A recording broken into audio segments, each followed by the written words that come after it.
నుంచి నల్గొండ జిల్లా వ్యాప్తంగా అంటే మొత్తం నల్గొండలో 17 మున్సిపాలిటీలు ఒక కార్పొరేషన్ ఉంది. ఈ 17 మున్సిపాలిటీలో 4 మున్సిపాలిటీల రిజల్ట్స్ వచ్చేసాయి. కాంగ్రెస్ పార్టీ గెలుపొందింది. ఇంకా ఎట్లాంటి కొనసాగుతున్న రిజల్ట్ ట్రెండ్ ఏముండబోతోంది? మనోజ్, మనం ముందుగా చెప్పుకున్నట్టే కాంగ్రెస్ పార్టీ ప్రభంజనం సృష్టిస్తుంది. అయితే నల్గొండలో కాంగ్రెస్ పార్టీ కంచుకోటగా ఏర్పడుతున్న ఉంది. అయితే నల్గొండలో వచ్చేసి ఆల్య మున్సిపాలిటీలో 11 వార్డులు 12 వార్డులకి 11 వార్డులకు కాంగ్రెస్ విజయం చేయగా ఒక వార్డు బీఆర్ఎస్ పార్టీ గెలుపొందింది. అయితే ఆల్య మున్సిపాలిటీ చేరికి సంబంధించి 12 వార్డులోనూ 11 వార్డులు కాంగ్రెస్ విజయం దక్కించుకోగా ఒక వార్డులో రీకౌంటింగ్ పెట్టినా మళ్ళీ కాంగ్రెస్ పార్టీకి మెజార్టీ రావడం జరిగింది. అయితే నల్గొండ కార్పొరేట్కి వచ్చి పెద్ద కార్పొరేషన్ మేయర్ గా కాబట్టి ఇంకా రిజల్ట్ అనేది రాలేదు. ప్రస్తుతానికైతే బ్యాలెట్ పేపర్ లో కావచ్చు, అదేవిధంగా కౌంటింగ్ లో కానీ కాంగ్రెస్ ముందంజ ఉంటుందని మనం సర్వే చెప్పినట్టు ప్రకారం ఆర్టీవీ చెప్పినట్టుగానే కాంగ్రెస్ పార్టీ ముందంజలో ఉంటుంది.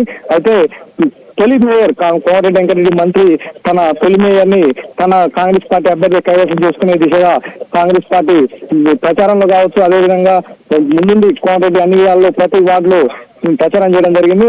అత్యధికంగా కాంగ్రెస్ ఆలయాలో కంచుకోటగా జేవీర్ గారు కావచ్చు, అటు ఎంపీ రఘువీర్ గారు కావచ్చు ప్రత్యేక శ్రద్ధతో గడప గడప ప్రచారాలు, ఇంటింటి ప్రచారాలు.